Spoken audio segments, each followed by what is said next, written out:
Hentikan spekulasi, hapuskan berita yang tidak pasti. Tak pasti, jangan kongsi.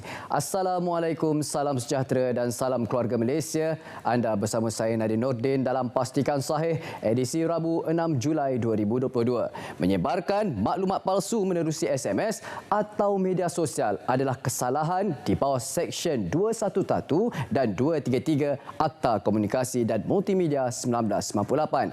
Jika dapati bersalah, anda boleh disaman tidak lebih RM50,000 atau dipenjara tidak lebih setahun atau kedua-duanya sekali. Kita mulakan dengan segmen Sahih.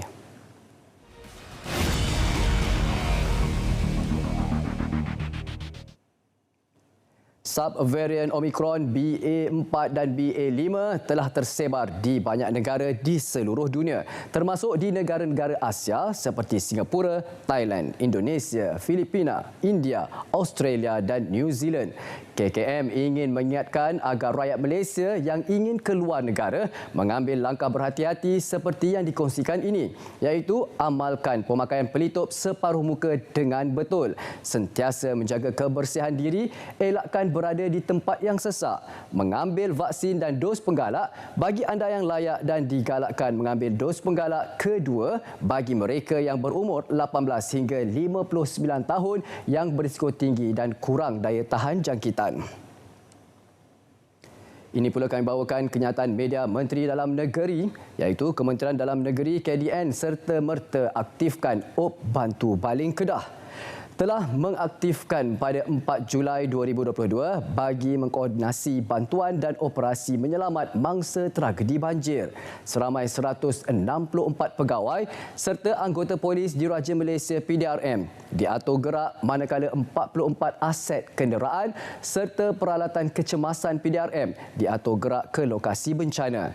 Seramai 46 anggota rela dikerahkan untuk membantu mangsa banjir dan ditugaskan di Pusat Pemindahan Sementara PPS. Orang ramai yang ingin mendapatkan maklumat boleh menghubungi Pusat Kawalan Malaysia MCMC PDRM di talian 03 2266 3333 atau 03 2266 3444 atau 03 2266 3451 serta melalui talian MERS 999. Kenyataan media yang amat berhormat Perdana Menteri Datuk Seri Ismail Sabri bin Yaakob mengenai bantuan segera untuk mangsa banjir di Baling Kedah. Bencana ini telah meragut 3 nyawa dan menjejaskan seramai 1,490 orang mangsa yang melibatkan 112 ketua isi rumah KIR. 3 buah pusat pemindahan sementara PPS telah dibuka, iaitu PPS SMK Jerai, PPS Surau An-Nur dan PPS SMK Agama Al-Khiriah. Justeru yang amat berhormat Perdana Menteri telah mengarahkan Tan Sri Muhammad Zulkifli Ali, Ketua Setiausaha Negara, untuk menyelaraskan bantuan segera kepada semua mangsa yang terlibat. Bantuan-bantuan awal kepada setiap KIR tersebut ialah bantuan wang ihsan BWI sebanyak RM1,000, bantuan barang keperluan asas sebanyak RM2,500, bantuan barangan elektrik sebanyak RM500 dan pembaikan rumah. Bantuan-bantuan lain akan disusuli dengan segera, termasuklah kerja-kerja pembersihan kawasan dan projek-projek tebatan banjir yang kritikal. Kerajaan Persekutuan terus komited untuk menyediakan peruntukan yang sewajarnya bagi perkara ini. Masih lagi perkongsian di Facebook page rasmi Perdana Menteri mengenai kerajaan memperkenalkan menu keluarga Malaysia di restoran-restoran koperasi dan kafeteria di institusi-institusi pengajian tinggi IPT serta mana-mana premis penjualan makanan. Kerajaan akan menawarkan menu makanan berkualiti pada harga siling sebanyak RM3.50 untuk satu hidangan menerusi bakul makanan siswa keluarga Malaysia. Usaha ini bagi mengenai isu kenaikan kos sara hidup kalangan penuntut universiti. Kementerian Pengajian Tinggi juga memutuskan moratorium bayaran sewa selama 6 bulan kepada pengusaha makanan di dalam kampus IPT supaya pengusaha makanan mampu menurunkan harga makanan yang dijual kepada pelajar. Pihak kerajaan akan berbincang dengan Angkasa dan Persatuan Pengusaha Restoran untuk membincangkan perincian tentang menu dan harga. Keluarga Malaysia Teguh Bersama dipilih sebagai tema Hari Kebangsaan dan Hari Malaysia 2022 selari dengan konsep keharmonian keluarga Malaysia. Maklumat lanjut berkaitan tema, logo dan aktiviti bulanan kebangsaan 2022 boleh dapati di laman sesawang www.merdeka360.my.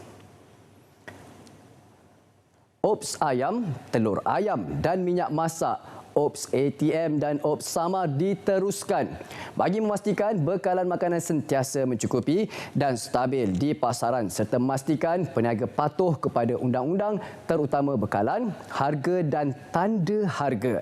Bagi Ops Samar, operasi dijalankan tanpa memakai pakaian seragam penguatkuasa dan kenderaan kementerian menggunakan taktik ujian pembelian dan memastikan peniaga patuh kepada undang-undang. Manakala bagi Ops ATM pula adalah operasi ayam, telur ayam dan minyak masak bagi tujuan memastikan bekalan ayam, telur ayam dan minyak masak sentiasa mencukupi dan stabil di pasaran. Hati-hati terhadap jenayah Makau Scam. Adakah anda sering menerima panggilan daripada nombor yang tidak dikenali dan pemanggil mengatakan dia daripada pihak berkuasa? Tip dan nasihat yang boleh kita amalkan adalah jangan layan panggilan tersebut atau nombor daripada individu yang tidak dikenali. Jangan dedahkan maklumat kewangan atau perbankan anda. Semak dengan pihak atau jabatan berkaitan untuk pengesahan. Beritahu pasangan, ahli keluarga atau rakan tentang panggilan yang diterima. Jangan tekan pautan atau muat turun aplikasi yang diragui. Jangan takut atau cemas, laporkan terus kepada pihak polis. Ayuh sama-sama dapatkan maklumat mengenai kadar bayaran pendaftaran pembaruan perniagaan terlebih dahulu bagi mengelakkan dari ditipu. Hindari laman sesawang pihak ketiga yang tidak sah. Bayaran pendaftaran atau pembaruan perniagaan hanya tambahan RM10 untuk maklumat perniagaan dan tambah RM5 setiap cawangan. Tiada sebarang lebihan kos dikenakan dan lindungi dan jangan kongsikan data peribadi anda. Layari laman sawang yang sah iaitu ezbiz.ssm.com.my atau www.ssm.com.my. Juga boleh hubungi talian ini 0377214000 atau emailkan ke inquiry@ssm.com.my. Tawaran kerja dalam talian too good to be true. Speaking lagi saya pada hari ini, too good to be true. Jadi tawaran yang tidak munasabah. Jangan mudah terpedaya. Adakah anda pernah menerima tawaran kerja melalui WhatsApp atau melihat iklan di media sosial? Adakah tawaran kerja too good to be true seperti bekerja dari rumah, pengalaman tidak diperlukan, bayaran mingguan sehingga ribuan ringgit? Adakah anda diminta membuat pembelian atau bayaran bagi mendapatkan komisen yang lumayan? Tahukah anda, ini adalah modus operandi sedikit tipu tawaran kerja dalam talian. Tips dan nasihat yang boleh kita aplikasikan, jangan mudah percaya sebarang tawaran too good to be true dalam talian.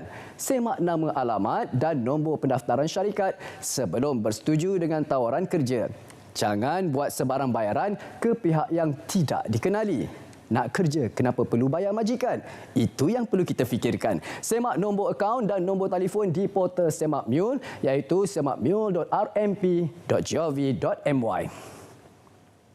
Hentikan spekulasi, hapuskan berita yang tidak pasti. Tak pasti, jangan kongsi. Berehat seketika, kembali selepas ini.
usahlah wujud bibit pertikaian apabila setiap kali negara berhadapan dengan masalah sekuriti makanan dan peningkatan kos sara hidup. Kita semua seharusnya fokus pada membantu memulih kemaslahatan rakyat. Sikap bila sudah merah, kapur salahkan kunyit dan kunyit salahkan kapur. Ini tidak akan dapat membantu dan membela nasib rakyat Beta yang terhimpit dengan pelbagai dugaan. Justru Beta menyeru agar satu pelan jangka panjang dirangka untuk mengukuhkan sekuriti makanan dan menjamin kos sara hidup untuk berada pada tahap yang bersesuaian.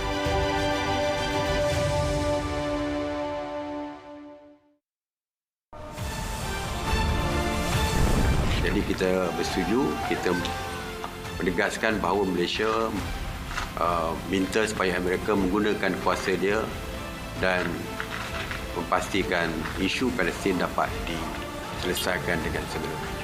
Kalau Amerika begitu cepat bertindak apabila kes berlaku di Ukraine, kita nak tindakan cepat juga dilakukan untuk menyelesaikan isu Palestin. Pembentukan pasukan ini adalah untuk mengukuhkan jalinan kerjasama pelbagai agensi dan dia akan diperkembangkan mengikut keperluan.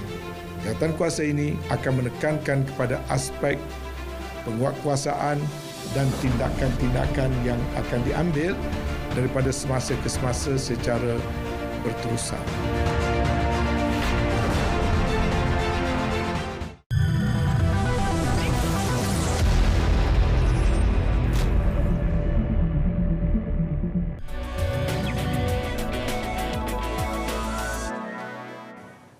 Ayuh kita teruskan segmen semasa. Ya, terima kasih keluarga Malaysia kerana masih lagi setia bersama kami dalam Pastikan Sahih. Baik, kita aktifkan terus dengan segmen semasa. Untuk makluman anda, permintaan lembu gemuk untuk ibadah korban di kawasan luar bandar di Kelantan tahun ini berkurangan kerana harga haiwan itu yang dilihat tinggi. Penternak lembu di Kampung Lepan Jaya, Gua Musang, Kelantan, Muhammad Saiful Basri Mat Yaakob, 46 tahun berkata, lembu bersaiz gemuk boleh mencecah harga RM12,000 sehingga RM20,000 seekor. Muhammad Saiful Basri berkata, harga lembu miliknya tahun ini meningkat mencecah RM7,000 berbanding sebelum ini hanya RM3,000 hingga RM5,000. Saiful Basri yang merupakan penternak bimbingan Lembaga Pertubuhan Peladang LPP Gua Musang mencuburi bidang penternakan lembu 25 tahun kini mempunyai lebih 40 ekor lembu yang diternak di dalam ladang kelapa sawit miliknya.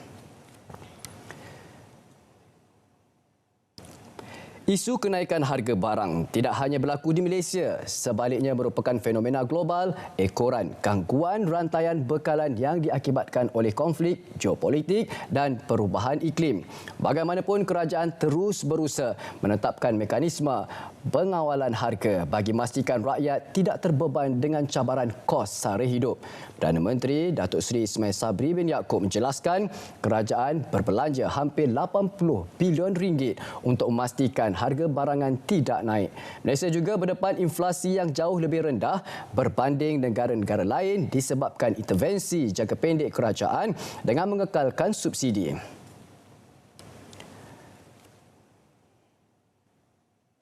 Badan Perlindungan Hak Cipta Muzik Berhad MACP kini dalam perbincangan untuk melanjutkan tempoh hak cipta karya Allahyarham Tan Sri P. Ramlee yang bakal berakhir tahun depan. Pengurus besar MACP, Mary Yap berkata ini kerana mengikut Akta Hak Cipta 1987, tempoh hak cipta semasa adalah 50 tahun iaitu selepas peninggalan pencipta. MBI merupakan pihak berkuasa tempatan pertama yang memperoleh lesen MACP untuk radio TV MBI RTBI. MACP merupakan badan pengutip royalti berdaftar serta organisasi pengurusan kolektif yang mewakili pemuan hak cipta muzik seperti komposer, pengubah lagu, penulis lirik dan penerbit muzik. Felka Berhad mengumumkan sejumlah 153 juta ringgit bagi bayaran keuntungan boleh agih interim 1 kepada 75,800 penyertaannya di seluruh negara tahun ini. Menurut Menteri Pembangunan Luar Bandar Datuk Seri Mazhir Khalid, jumlah itu merupakan kenaikan 106% atau hampir 79 juta ringgit berbanding tahun lalu. Ini sekaligus akan menambah dan meningkatkan lagi keuntungan operasi Felka dan seterusnya boleh memberikan peluang pendapatan yang baik kepada seluruh peserta, kata beliau pada sidang media selepas menyempurnakan Majlis Penyerahan Keuntungan Boleh Agih Interim 1 Felka Berhad. Peningkatan prestasi keuntungan boleh agih tahun ini adalah dipengaruhi oleh peningkatan harga komoditi sawit dan getah. Malaysia meninjau kemungkinan membeli tepung gandum daripada Turki dalam usaha mempelbagaikan sumber import makanannya. Jelas Perdana Menteri Yang Berhormat Datuk Seri Ismail Sabri bin Yaakob, langkah tersebut perlu memandangkan dunia kini bergelut dengan kekangan bekalan, harga makanan yang melambung tinggi dan inflasi. Pengeluaran gandum tahunan Turki adalah hampir 20 juta tan dan ia merupakan pengeksport bersih komoditi itu. Menerusi proses memulihkan ekonomi, perang Rusia-Ukraine telah menyebabkan gangguan rantaian bekalan makanan.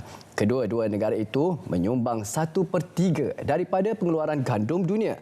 Sementara India telah menghentikan ekspor gandum mereka. Koperasi yang bergiat dalam aktiviti agro makanan akan diberi keutamaan untuk mendapatkan pinjaman daripada Suruhanjaya Koperasi Malaysia SKM dalam usaha mengembangkan penglibatan mereka dalam sektor berkenaan. Menteri Pembangunan Usahawan dan Koperasi Tan Sri Noh Omar berkata, antara sektor makanan yang dititik beratkan adalah pertanian dan peternakan. Koperasi yang berminat untuk mendapatkan pinjaman tersebut tidak akan melalui proses yang rumit. Perdana Menteri Datuk Seri Ismail Sabri bin Yaakob pada Majlis Sambutan Bulan Koperasi Kebangsaan 2022 pada Sabtu lalu mengumumkan peruntukan 100 juta ringgit di bawah tabung agro makanan dan diletakkan di bawah SKM. Kegiatan penyelewengan pembukusan minyak masak bersubsidi kini tidak lagi tertumpu di kawasan sempadan negara, malah turut berlaku di lokasi lain. Menurut Timbalan Menteri Perdagangan Dalam Negeri dan Hal Ehwal Pengguna, Datuk Rosul Wahid, kegiatan itu turut dikesan berlaku di negeri Perak dan kawasan Lebah Kelang di mana minyak masak bersubsidi yang diseleweng akan diseludup ke negara jiran. Pihaknya memandang serius perkara tersebut dan akan melipat gandakan pemantauan secara agresif serta mengambil tindakan tegas kepada mereka yang didapati bersalah. Sehingga kini sebanyak 24 syarikat pembukusan minyak masak di seluruh negara telah dikenakan tindakan atas kesalahan penyelewengan minyak masak bersubsidi sejak tahun lalu. Daripada jumlah tersebut, 15 syarikat telah digantung lesen, manakala 9 lagi syarikat ditarik lesen pembukusan minyak bersubsidi mereka. Suruhanjaya Persaingan Malaysia MyCC mengenakan penalti kewangan berjumlah 1.54 juta ringgit terhadap 8 syarikat kerana terbabit dalam aktiviti tipuan bida melibatkan perolehan kerajaan. Ketua Pegawai Eksekutif Suruhanjaya MyCC Iskandar Ismail berkata, syarikat terbabit dapati membentuk 2 kartel untuk manipulasi tender 4 projek berkaitan teknologi maklumat IT, Akademik Seni Budaya dan Warisan Kebangsaan Aswara bernilai 1.92 juta ringgit. Beliau berkata siasatan dijalankan sejak 2017 selepas menerima aduan daripada Aswara sebelum semakan menyeluruh MyCC mendapati pelakuan 8 syarikat itu merupakan pelanggaran di bawah Seksyen 4-1 yang dibaca bersama Seksyen 4-2 Akta Persaingan 2010. Proton menyasarkan kapasiti tahunan bagi pengeluaran enjin 1.5 liter TGDI akan mencecah 180,000 unit dalam tempoh 2 hingga 3 tahun lalu. Menurut Timbalan Ketua Pegawai Eksekutif Proton, Rostan Abdullah, enjin tersebut dihasilkan di kilang pemasangan baharu berteknologi tinggi. Sejak beroperasi pada April lalu, kemudahan pemasangan telah menghasilkan lebih 2,000 enjin untuk model terkini X70. Barisan pemasangan meliputi kawasan seluas 18,000 meter persegi itu akan turut menghasilkan enjin bagi model lain pada masa akan datang selain mengeksportan ke pasaran luar.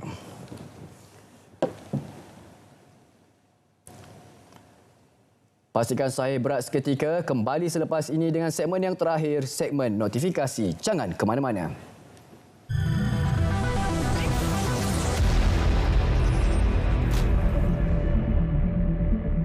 Di bawah kementerian kita ini ada 5 bidang. Satu, tentulah telekomunikasi, perkhidmatan internet, bandar, luar bandar dan teknologi-teknologi yang sedang berkembang pesat dan panas. Yang kedua, dunia sedang mengharungi proses pendigitalan, terutama sekali aspek ekonomi digital yang juga termasuk di bawah ruang lingkup peranan kementerian kita. Yang ketiga, industri kreatif termasuklah industri perfilman dan juga industri muzik serta yang terkait dengannya. Yang keempat, skop yang berkaitan dengan komunikasi kerajaan dan rakyat, termasuklah peranan-peranan stesen-stesen multimedia sama ada yang konvensional, yang elektronik, yang cetak dan media sosial.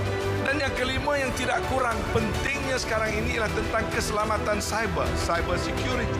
Yang kita dengar akhir-akhir ini tentang berlakunya kebocoran atau ketirisan data dan juga penyelewengan media sosial seperti scammers dan sebagainya. 5 perkara ini kesemuanya amat penting pada dunia hari ini.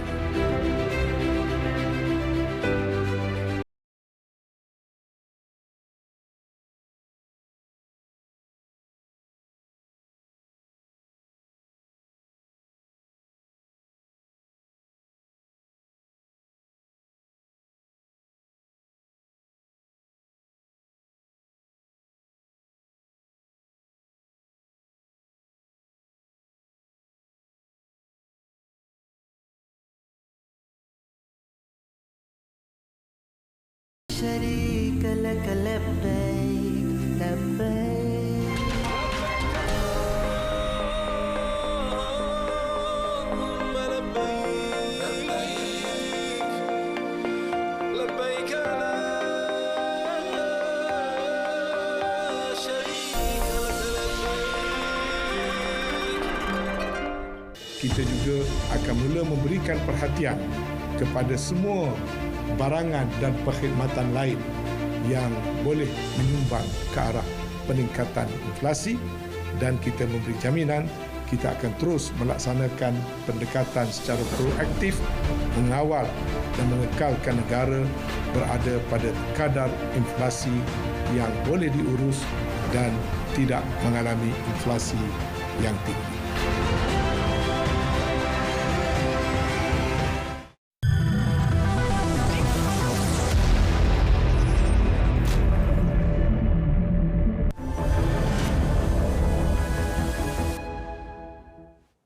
Bersama kami dalam Pastikan Sahih. Terima kasih kerana setia dengan kami.